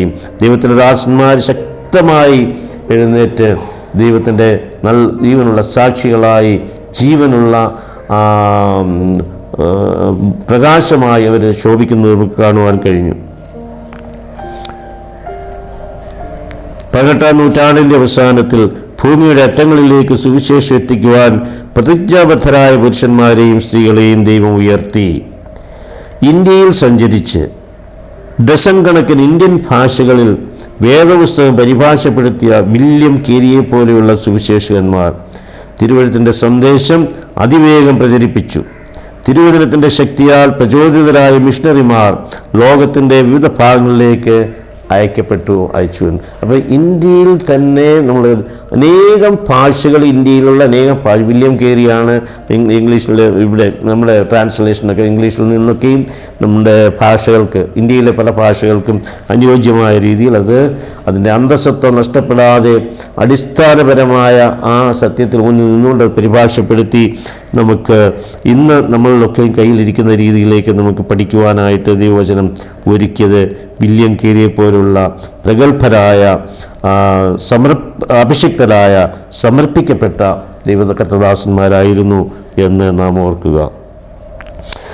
തുടർന്ന് മിഷണറിമാരെ ലോകത്തിൻ്റെ എല്ലാ ഭാഗങ്ങളിലേക്കും അയച്ച് ദൈവവചനത്തിൻ്റെ ആ ശക്തമായ നിലയിലേക്ക് ലോകത്തിലേക്ക് ലോക അവസാനം അടുത്തു വരുമ്പോൾ, നമ്മൾ ആദ്യം പറഞ്ഞില്ലേ ദൈവത്തിൻ്റെ വചനം എന്താ പറഞ്ഞ്, ലോകത്തിൻ്റെ എല്ലാ കോണുകളിലും ദൈവത്തിൻ്റെ വചനം എത്തിച്ചേരണം, അപ്പോഴാണ് അന്ത്യം സംഭവിക്കുന്നത്. അതിനുള്ള ഒരുക്കങ്ങൾ ഈ കഴിഞ്ഞ 2 നൂറ്റാണ്ടുകളായി 1800-കളിൽ തുടർന്ന് ഇങ്ങോട്ട് ഇന്ന് 2000-ൽ നാം 2000 ഈ നൂറ്റാണ്ടിലേക്ക് വന്നപ്പോഴും എന്താ കാണുന്നത്, ഒരു തരത്തിൽ ആയിരക്കണക്കിന് മീഡിയകളാണ്. എവിടെയെല്ലാം ദൈവത്തിൻ്റെ വചനം എങ്ങനെയെല്ലാം പ്രസംഗിക്കാൻ കഴിയുമോ, കൊടുക്കുവാൻ കഴിയുമോ, ഇറങ്ങി പരസ്യമായിട്ട് നമുക്ക് സാക്ഷ്യപ്പെടുത്തുവാൻ കഴിയുമോ, അതൊക്കെയും ചെയ്യുന്ന ഒരു സാഹചര്യമാണ്, കാലഘട്ടമാണ് ഇന്ന് നമ്മുടെ മധ്യത്തിലുള്ളത്. ഫ്രഞ്ച് വിപ്ലവത്തിന് ശേഷം ഈ ലോകമെമ്പാടുമുള്ള സുവിശേഷ ദൗത്യങ്ങൾ ഉടലെടുത്തതിൽ യാദൃശ്ചികമല്ല.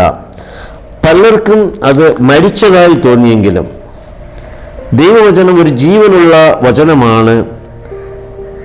അത് ഇപ്പോഴും വിശ്വാസികളുടെ ഹൃദയങ്ങളിൽ ജീവിക്കുകയും വെളിപ്പാടിൽ പ്രസ്താവിച്ചതുപോലെ പൂർവ്വജീവിതത്തിലേക്ക് വീണ്ടും ഉയരുകയും ചെയ്യും.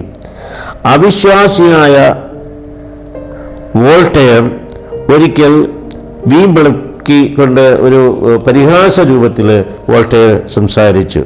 ഇദ്ദേഹം ഇങ്ങനെയാണ് പറഞ്ഞത്: 12 പേര് ക്രിസ്തുമതം സ്ഥാപിച്ചുവെന്ന് ആളുകൾ ആവർത്തിക്കുന്നത് കേട്ട് ഞാൻ മടുത്തു. എന്ന് പറഞ്ഞാൽ 12 അപ്പോസ്തലന്മാരാണ് ഈ ക്രിസ്തുമതം ഇങ്ങനെ പ്രചരിപ്പിക്കുവാനായിട്ട്, വളർത്തുവാനായിട്ട് ശ്രമിച്ചത് എന്ന് അത് കേട്ട് ഞാൻ മടുത്തു. അത് അട്ടിമറിക്കാൻ ഒരാൾ മതിയെന്ന് ഞാൻ തെളിയിക്കും.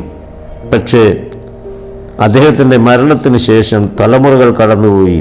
ഇന്നും തിരുവെഴുത്തുകളും ഈ ദൈവത്തിൻ്റെ വേലയും യാതൊരു തടസ്സവുമില്ലാതെ ഒഴുകിക്കൊണ്ടേയിരിക്കുന്നു എന്നുള്ളത് വോൾട്ടയർ മനസ്സിലാക്കുന്നില്ല. അദ്ദേഹം മരിച്ചുപോയി.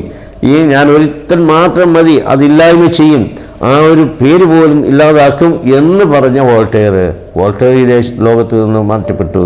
പക്ഷേ ദൈവവചനം, ദൈവത്തിൻ്റെ സഭ, ദൈവത്തിൻ്റെ ജനം, ദൈവവചനത്തോടുള്ള ആ ബന്ധം അത് മുറുകെ പിടിച്ചുകൊണ്ട് മുന്നോട്ട് പോകുന്നതായിട്ട് നമുക്ക് കാണുവാൻ കഴിയുന്നു. വോൾട്ടയറുടെ കാലത്ത് 100 കോപ്പികൾ ഉണ്ടായിരുന്നിടത്ത് ദശലക്ഷക്കണക്കിന് വേദപുസ്തകത്തിൻ്റെ കോപ്പികൾ ഇന്നുണ്ട്. ആദ്യകാല നവീകരണ കർത്താക്കളുടെ വാക്കുകളിൽ പറഞ്ഞാൽ അതിപ്രകാരമായിരിക്കും: വേദപുസ്തകം കൊല്ലൻ്റെ ആലയിലെ അടകല്ല് പോലെയാണ്. അത് അനവധി ഇരുമ്പ് ചുറ്റികകളെ പ്രവർത്തനക്ഷമമല്ലാതാക്കിയിട്ടുണ്ട്. നമ്മുടെ പുസ്തകം ഗ്രേറ്റ് കോൺട്രവേഴ്സി, വൻ വിവാദം എന്ന പുസ്തകത്തിൽ സിസ്റ്റർ വൈറ്റ് അതിനെക്കുറിച്ച് വളരെ വ്യക്തമായിട്ട് ഇവിടെ അറിയിക്കുക.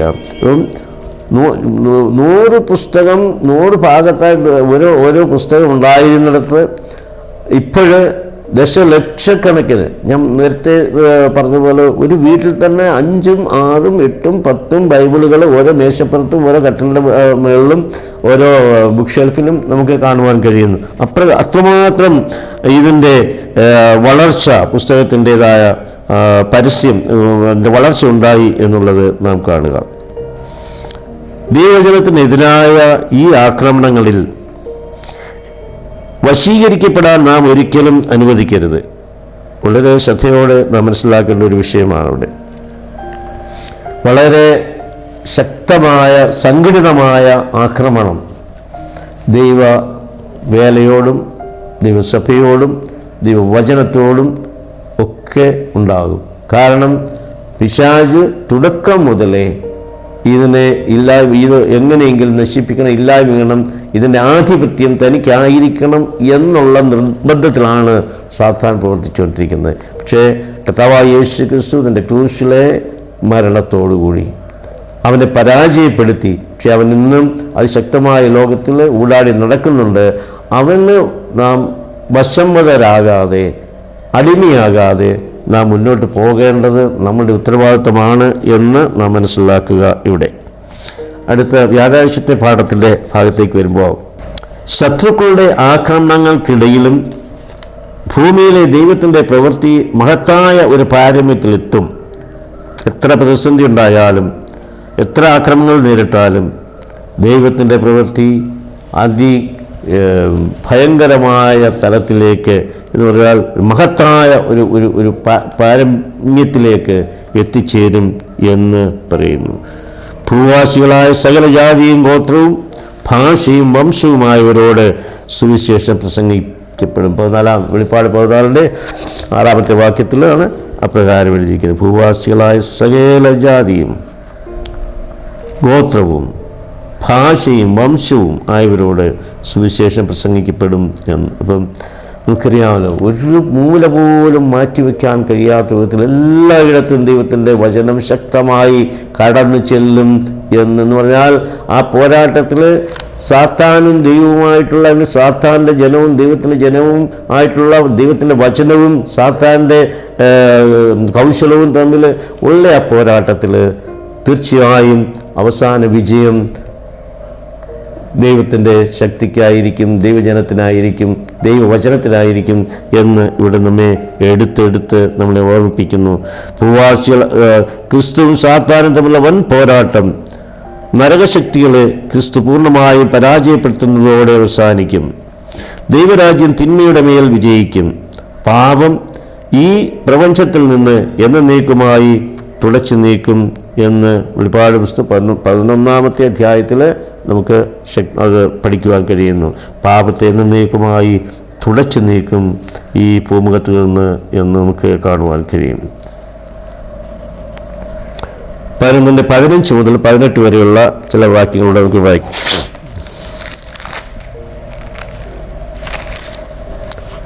15 ഏഴാമത്തെ ദൂതൻ ഊതിയപ്പോൾ ലോകരാജ്യത്വം നമ്മുടെ കർത്താവിനും അവിടുത്തെ ക്രിസ്തുവിനും ആയിത്തീർന്നിരിക്കുന്നു. അവൻ എന്നേക്കും വാഴും എന്ന് സ്വർഗത്തിൽ ഒരു മഹാഘോഷമുണ്ടായി. ദൈവസന്നിധിയിൽ സിംഹാസനങ്ങളിൽ ഇരിക്കുന്ന 24 മൂപ്പന്മാരും കവണ് വീണ് ദൈവത്തെ നമസ്കരിച്ച് പറഞ്ഞത്, സർവശക്തിയുള്ള കർത്താവായ ദൈവമേ, ഇരിക്കുന്നവനും ഇരുന്നവനുമായുള്ളവേ, അങ്ങ് മഹാശക്തി ധരിച്ച് വാഴുകയാൽ ഞങ്ങൾ അങ്ങേ സ്തുതിക്കുന്നു. ജാതികൾ കോപിച്ച് അവിടുത്തെ കോപവും വന്നു. മരിച്ചവരെ ന്യായം വിധിപ്പാനും എൻ്റെ ദാസന്മാരെ പ്രവാചകന്മാർക്കും വിശുദ്ധന്മാർക്കും ചെറിയവനും വലിയവരുമായി നിന്റെ ഭക്തന്മാർക്ക് പ്രതിഫലം കൊടുക്കുവാനും ഭൂമിയെ നശിപ്പിക്കുന്നവനെ നശിപ്പിക്കുവാനുമുള്ള കാലം വന്നു എന്ന് പറയുന്നു. ഈ സകല അതിക്രമങ്ങളെയും അക്രമങ്ങളെയും ഈ കൊള്ളിവെപ്പിനെയും പാപത്തിലേക്ക് വലിച്ച് ഇഴച്ചുകൊണ്ടുപോകുന്ന സകല പൈശാചിക ശക്തികളെയും ഇല്ലായ്മ ചെയ്യുന്നൊരു കാലം വന്നു. അതാണ് ഇവിടെ പറഞ്ഞിരിക്കുന്നത്. പ്രതിഫലം കൊടുപ്പാൻ ഭൂമിയെ നശിപ്പിക്കുന്നവരെ നശിപ്പിക്കുവാനുമുള്ള കാലവും വന്നു. അന്ത്യകാലത്തിൻ്റെ ലക്ഷണത്തെക്കുറിച്ചാണ് ഇവിടെ പറഞ്ഞിരിക്കുന്നത്. കാരണം അധികം താമസമില്ല.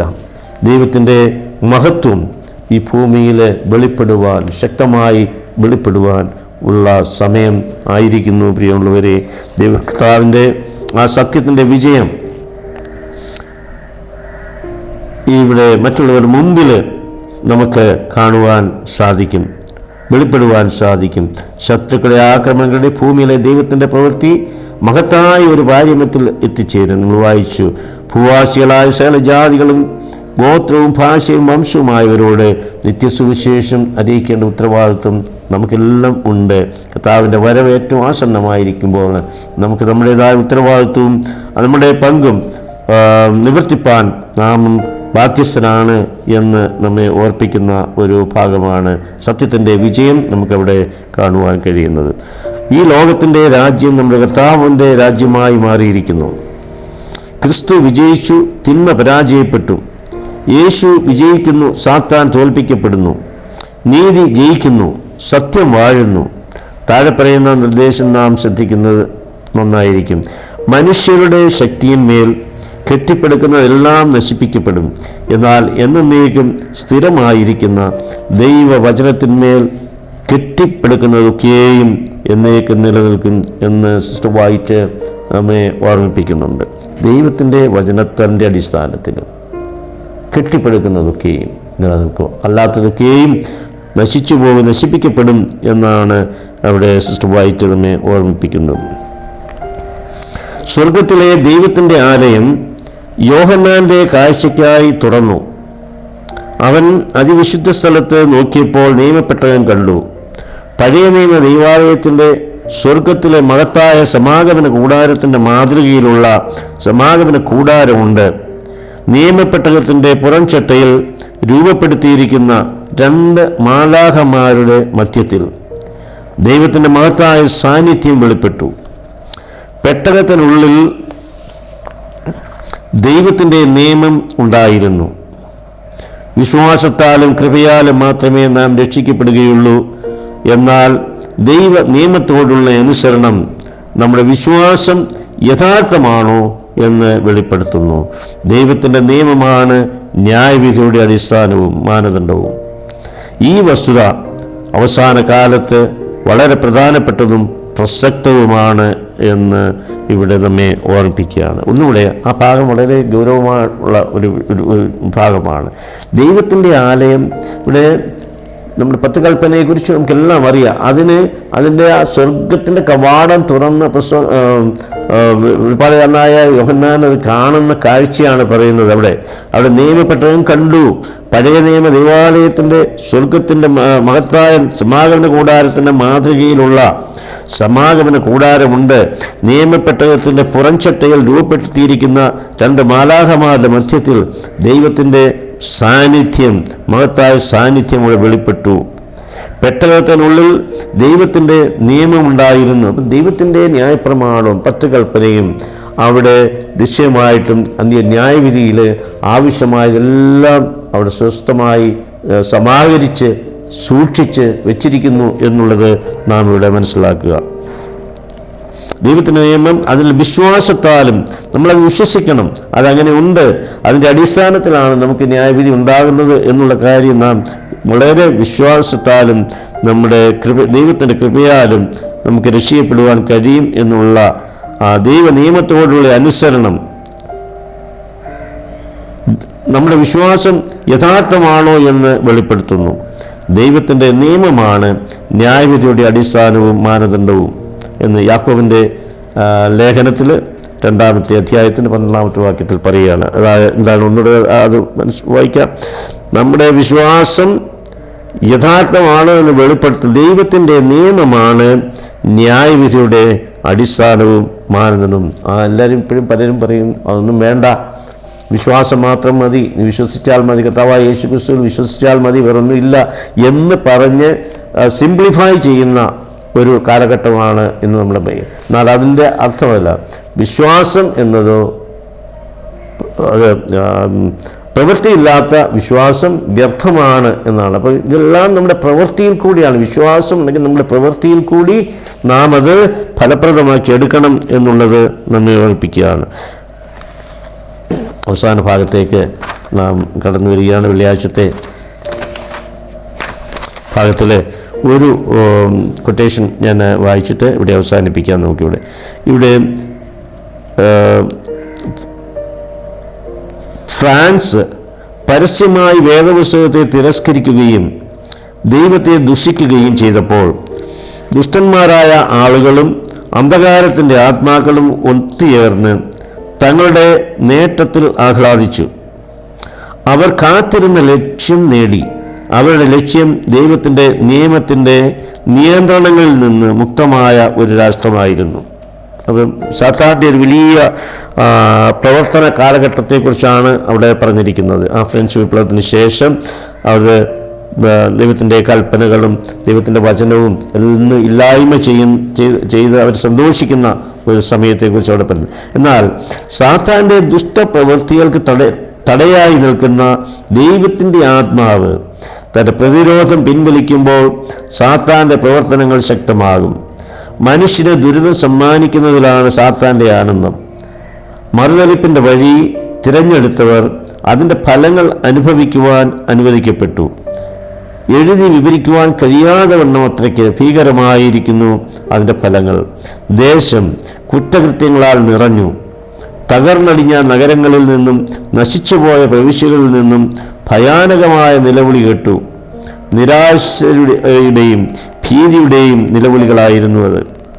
ഭൂകമ്പത്താൽ കുലുങ്ങുന്നത് പോലെ ഫ്രാൻസ് ഇളകിയാടി.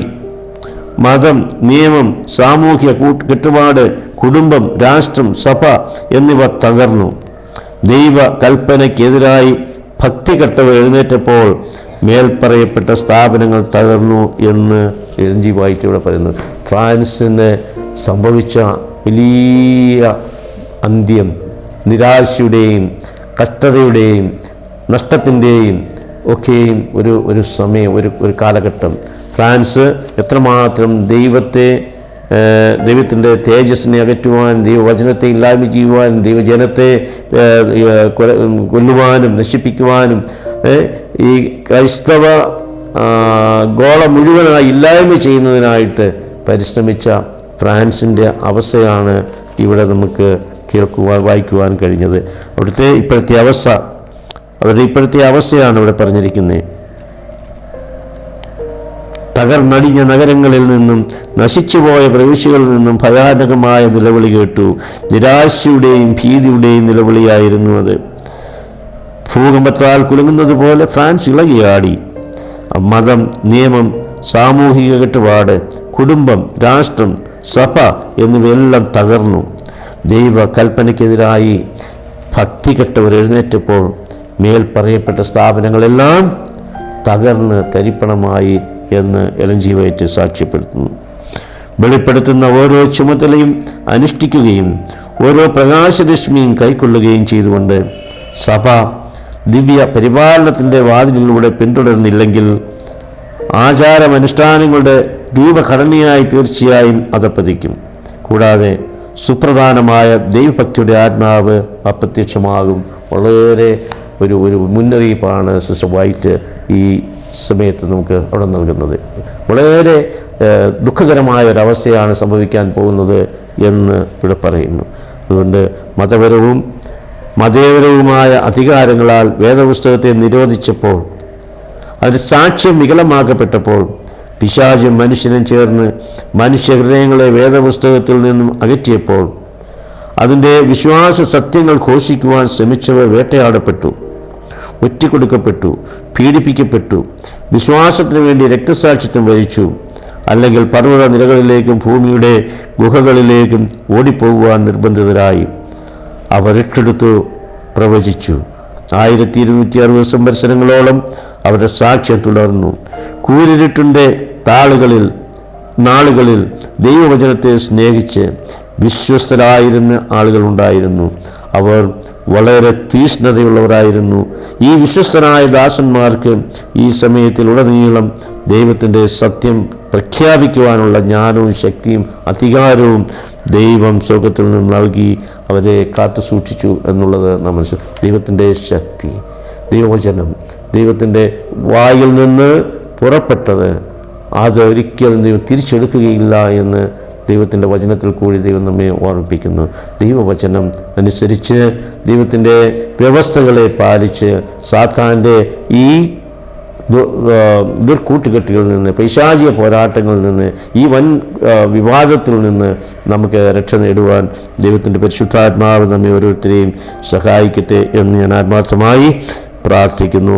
നേരിട്ട എല്ലാ പ്രതിസന്ധികളെയും തരണം ചെയ്യുവാൻ ദൈവത്തിൻ്റെ ആത്മാവ് ദൈവത്തിൻ്റെ ദാസന്മാരെ ശക്തീകരിച്ച ആ ശക്തിയും ആ പരിശുദ്ധാത്മാവും ഇന്ന് നമ്മുടെ മധ്യേ ഉള്ളതിൽ നമുക്ക് ദൈവത്തെ മഹത്വപ്പെടുത്താം, സ്തോത്രം ചെയ്യാം. ദൈവത്തിൻ്റെ നാമം മഹത്വപ്പെടുമാറാകട്ടെ. ആമേൻ, ആമേൻ.